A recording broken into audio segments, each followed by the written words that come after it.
This video is sponsored by Vanguard. Check out vanguardworld.com for tripods, camera bags and cases to suit all budgets. Hi everyone, this is Dave from Geekanoids, and what I've got here is the Sony RX100 Mark II. Now this little tiny camera has been with me for about a month now, and I've been using it for my daily personal videos on the channel, and it's been a really enjoyable journey so far. In this video I want to talk to you about the pros and cons and give you my full review of the Sony RX100 Mark II. So here it is. This is the little tiny camera from Sony that packs in a 1-inch sensor, and I want to talk to you first of all about the photographic capabilities of this particular camera. Then I'll move on to the sort of ergonomics and how it actually works, and then also talk to you about how I've been using it. Now first of all, the photographic quality. Well, it's got a 1-inch sensor, a really nice Carl Zeiss lens on the front. It hasn't got a fixed aperture, which is a little bit of a shame, but it is a very, very good lens and very, very good optics, and it works superbly for taking photos. It's got a nice zoom range as well on it, and the lens doesn't protrude too much when you zoom in and out. The only negative point about this zoom is that, particularly in video mode, you can't stop it using the digital zoom, so that's a little bit frustrating. But apart from that, the actual sort of lens and optics and the actual sensor and processing power of this really do lend itself to deliver some absolutely stunning looking photographs. Very good tonal quality to the photographs, and just overall a really pleasing experience. You can get so much sort of background defocus on this that you could mistake a lot of the photos for being taken with a full-size DSLR. Now let's take a little bit of a look at the ergonomics. Well, first of all, in the hand, this is one of the negative points. It's made really nicely, very, very nice materials, but there's no grip on this front edge. You can buy an additional grip from Sony, which makes it a little bit more pleasant to hold, not as slippery. But even though you can buy that, this is a high-end camera and it comes with a very hefty price tag, and I think for the price that Sony are asking for it, they should have included the grip inside the box and given you the option whether you want to actually install the grip or not. It doesn't add on much bulk, the grip, and I'm going to pick one up myself, but I do begrudge having to pay for it. So the build quality is really nice. The placement of all of the controls equally as nice. You can see here all of the controls fall into place right where you need them. We've got a little tiny thumb grip area here. We've got a notched sort of mode dial just here, and just everything works brilliantly. We've also got this articulating screen. Let me just show you this. So you can pull this screen out and it comes down to this sort of angle, so almost at 90 degrees, and then it also tilts down to this angle as well. So this is really great for getting low level or high level shots. But one thing that they could have done, and it wouldn't have been too difficult for them to engineer into this product, is to actually make this a fully articulating screen so that it came up and could be front facing. That would have made it ideal, because I use it for a lot of video work. Now we'll move on to video quality as well, shall we?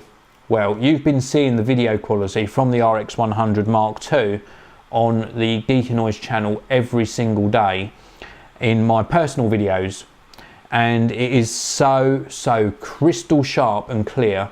And again, background defocus on this, very, very good, and just lovely quality video.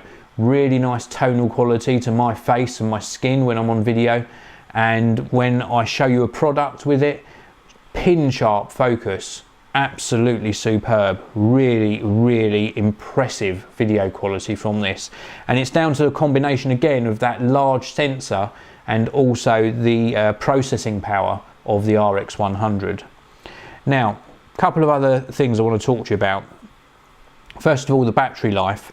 Well, the little battery is stored, if I can just open this, in here. This is the battery. It's the NP-BX1, you can see that there. And the battery life is really impressive. Very, very cool battery life. I can easily get a couple of days full on recording all of my personal videos and this, and still got charge left on the battery.